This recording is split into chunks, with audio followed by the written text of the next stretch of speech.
gamit. Ayan oh, galing oh, bago, Inko.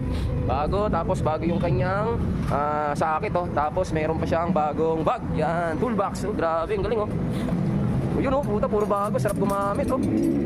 So ano, ang galing na itong batang to na nakapag-ipon ng sarili niyang gamit, no? Mga gamit. Dati masaya tayo, napupunta tayo sa mga bentahan ng mga laruan, pero pag tumatanda ka na pala, mas gusto mo na yung mga tools ang puntahan mo.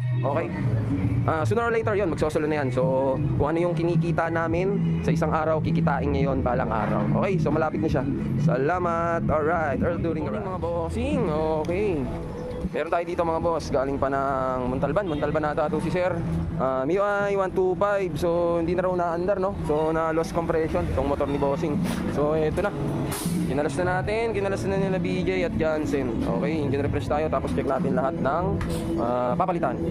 Okay, so meron lang ako share sa inyo mga bossing, no? Okay, ito, nakikita nyo kung tawagin ko si Ngalbu Works. Yan, alright.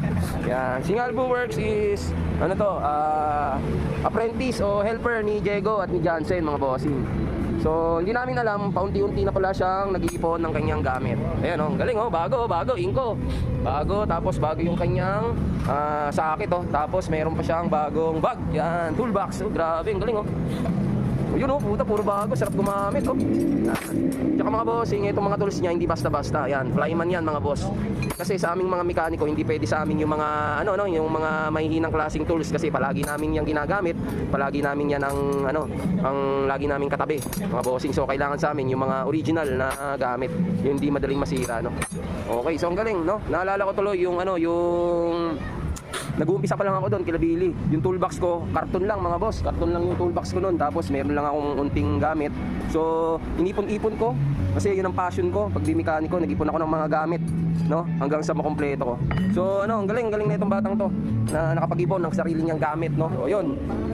Ayan, napakaganda, Inko. So, makapagpahinga na rin yung yung aking Inko, no?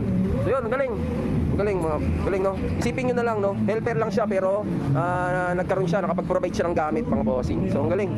Sipag lang talaga. Soon or later, pwede na magsolo to, mga bossing. So, yun, ha?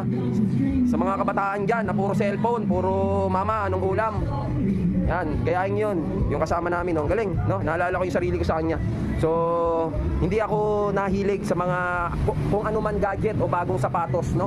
So, ang nahilig ako, yan, mga tools, mga bossing. Tools ang nakahiligan ko. Pag tumatanda ka na lalo, talagang nagpapagrip na lang sa iyo is tools, no? Mga gamit. Dati, masaya tayo, napupunta tayo sa mga bentahan ng mga laruan. Pero pag tumatanda ka na pala, mas gusto mo na yung mga tools ang puntahan mo. Okay? So, yan. Paunti-unti, naiipon ko na yung mga gamit, no? Para mas maganda magiging resulta ng ating paggawa. Alright? So yun, kaya napakabilis magtrabaho pag kompleto ang pyesa. So ang galing ni BJ, nakapag-ipon siya ng kanyang tools mga bossing. Ito, tools naman ni Diego yan mga boss. Organized yung tools ni Diego mga bossing, no? Alright, so may kanya-kanya kaming tools dito mga boss, para hindi nag-aagawan at hindi naghihiraman. Okay, galing. So sa mga kabataan dyan, kung ano yung passion nyo at kung ano yung hilig nyo, sundin nyo lang, no? Kung saan kayo masaya at kung saan kayo maligaya ba, di ba? Kasi pag gusto mo yung ginagawa mo mga bossing, mga sir, mga bata diyan, hindi ka makakagawa ng mali or bihira ka lang magkamali kasi gustong-gusto mo yung ginagawa mo, no? Gustong-gusto mo yung tinatrabaho mo, passion mo baga. So, yon mga boss. Alright, galing si BJ.